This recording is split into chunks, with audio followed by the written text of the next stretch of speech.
साल सरकार के पूरे हुए हैं, उसमें सहभागिता आपकी भी रही है। क्या कुछ आज कार्यक्रम है शहर में? 8 साल बेमिसाल। बनारस अपने आप में गवाही दे रही है कि 8 वर्षों में कितना बड़ा परिवर्तन हुआ है। यहाँ के लोगों को मुझे लग रहा है कि प्रमाण की ज़रूरत नहीं है, प्रत्यक्षम किम प्रमाणम। पूरे देश के लिए भारतीय जनता पार्टी का जो सिद्धांत था, जिन मूल्यों को लेकर के भारतीय जनता पार्टी का गठन हुआ था, पंडित दीनदयाल जी की सोच अंत्योदय, अंतिम पंक्ति पर बैठे हुए व्यक्ति तक देश के पैसे का हिस्सा उसको मिलना चाहिए। माननीय प्रधानमंत्री जी ने गरीबों को फोकस करके काम किया और आप देख रहे हैं इन 8 वर्षों में 3.5 करोड़ के लगभग हम गरीबों को मकान दे चुके हैं। 9 करोड़ के लगभग गैस चूल्हा दे चुके हैं। शौचालय के तहत जिसको लोग मजाक उड़ाते थे, मेरा मानना यह है कि जाके पैर न फटी पेवाई वो का जाने पीर पर आए। जिसके घर में शौचालय नहीं होता, हमसे ज़्यादा कोई अनुभव नहीं कर सकता। मैं उस रास्ते से गुजरी हूँ, उस गांव में रही हूँ, मुझे मालूम है। बरसात के सीज़न में, सर्दी के सीज़न में, गर्मियों में सूर्यास्त की प्रतीक्षा में महिलाएं बैठी रहती थी। माननीय प्रधानमंत्री जी ने महिलाओं को जो इज्जत घर दिया, मुझे लग रहा है कि इससे बहुत बड़ी महिलाओं की बीमारी रुकी, क्योंकि कहीं ना कहीं बीमारी का कारण भी बनता था। बहुत सारे ऐसे परिवार थे जो स्वयं गैस चूल्हा नहीं खरीद सकते थे, और कई ऐसी एरिया हैं जहाँ लकड़ी का संसाधन नहीं था। ऐसी स्थिति में बहुत परिवार, बरसात हो गई तो शाम को अपने बच्चों को रोटी बना के नहीं खिला पाते थे। मुझे याद है अपने बचपन की कि मेरी माँ जो तुअर की लकड़ी होती है, बरसात में रोटी बनाने के बाद उसी को चूल्हे के ऊपर रख देती थी कि शाम को बनाने लायक हो जाए। आज माननीय प्रधानमंत्री जी ने गरीबों को गैस चूल्हा भी दिया, शौचालय भी दिया, आवास भी दिया, और किसानों को भुगतान भी हो रहा है। राष्ट्रीय स्तर पर यदि मैं देखूं तो आए दिन पूरा देश आतंकवाद के साए में भयभीत रहता था। किस गली में, किस मोहल्ले में, किस मंदिर में, किस कचहरी में बम विस्फोट न हो जाए।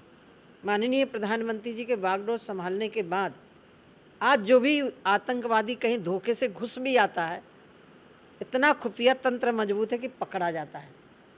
बनारस तो दिव्य काशी, भव्य काशी, और आप देख रहे होंगे कि सीधे गंगा जल ले करके बाबा विश्वनाथ जी का जलाभिषेक करें।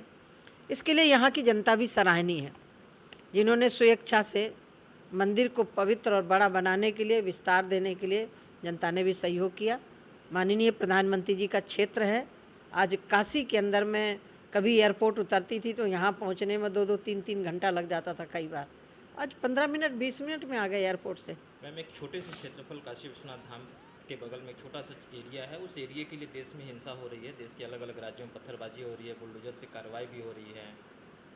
मुझे लग रहा है कि मैं अपील करना चाहती हूँ, आपको विश्वास है कि वहाँ कोई हिंदू चिन्ह नहीं है या प्रमाण नहीं है, तो आप भयभीत क्यों हो रहे हो? ये तो कोर्ट का फैसला है ना। कोर्ट तो सबूत के आधार पर चलता है, किसी के दबाव में नहीं चलता है।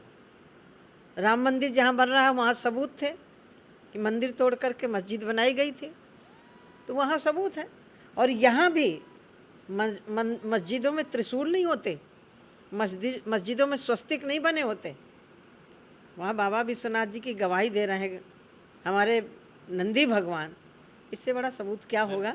लेकिन फिर भी कोर्ट में केस चल रहा है, मैं उस पर टीका टिप्पणी नहीं कर सकती। धैर्य रखना चाहिए। 26 को शिवलिंग मिलने का दावा किया हिंदू पक्ष ने। 3 को छोटी हिंसा हुई जुम्मे के दिन, 10 को बड़ी हिंसा हुई जुम्मे के दिन। ये प्रायोजित है या संयोगवश? देखिए, कहीं ना कहीं ये बौखलाहट है। प्रायोजित देश को अस्थिर करने के लिए कोशिश की जा रही है। भाई, जब तुम्हें मालूम है कि वहाँ मस्जिद है तो भयभीत क्यों हो रहे हो? अभी तो कोर्ट का फैसला नहीं आया, आप चिंता क्यों कर रहे हो? भाई, जो भी होगा वो सही होगा, लेकिन इस देश को स्थिर करने की कोशिश की जा रही है। मैं इतने कहना चाहती हूँ, इन 8 वर्षों में जो सरकार ने काम किया है, इसके कारण विपक्ष बैकफुट में आ चुका है। मैम राहुल गांधी मैम- की पूछताछ हो रही है और जो है इनके कांग्रेस के कार्यकर्ता लगातार दिल्ली में शक्ति प्रदर्शन कर रहे हैं। मुझे लग रहा है कि जब मानिए कोई भी किसी में पूछताछ होती है तो कांग्रेस को बौखलाहट क्यों है? यदि किया नहीं तो पूछताछ तो हो रही है, दूध का दूध पानी का पानी हो जाएगा, क्यों बौखलाहट हो रही है? छोटा आदमी पकड़ के पूछा जाए तब कोई मतलब नहीं है। अब तुम्हारे लीडर हैं, यदि नहीं कुछ किया तो क्यों चिंता कर रहे हो? अच्छा मैम, प्रदेश में जो दंगाई है उसको लेकर विपक्ष कुछ बोल नहीं रहा है, उल्टा कह रहा है कि सरकार कानून अपने हाथ में ले रही है बिना। तो सरकार कानून तो हाथ में लेगी, कौन लेगा कानून? सरकार कानून छोड़ देगी तो क्या होगा प्रदेश का? और दंगाई है तो क्या उनकी आरती पूजा उतारी जाएगी? अयोध्या आने का सबका अधिकार है, कोई मना ही थोड़ी है, लेकिन कुछ मुद्दों को लेकर के है। आदित्य ठाकरे आ रहे हैं, जिन सिद्धांतों को लेकर के बाला साहब ठाकरे चले थे, उन सिद्धांतों को तो उन्होंने ताक पर रख दिया है। पेश है न्यूज बकेट हिंदी मासिक पत्रिका। पढ़ें इस महीने की पूरी खबर विस्तार से हमारे न्यूज बकेट की मैगजीन में। हमारी ई मैगजीन को मुफ्त में पढ़ने के लिए अभी लॉगिन करें www.newsbucket.in पर। इसके अलावा रोज की ताज़ा खबरों के लिए हमारे YouTube चैनल को तुरंत सब्सक्राइब करें।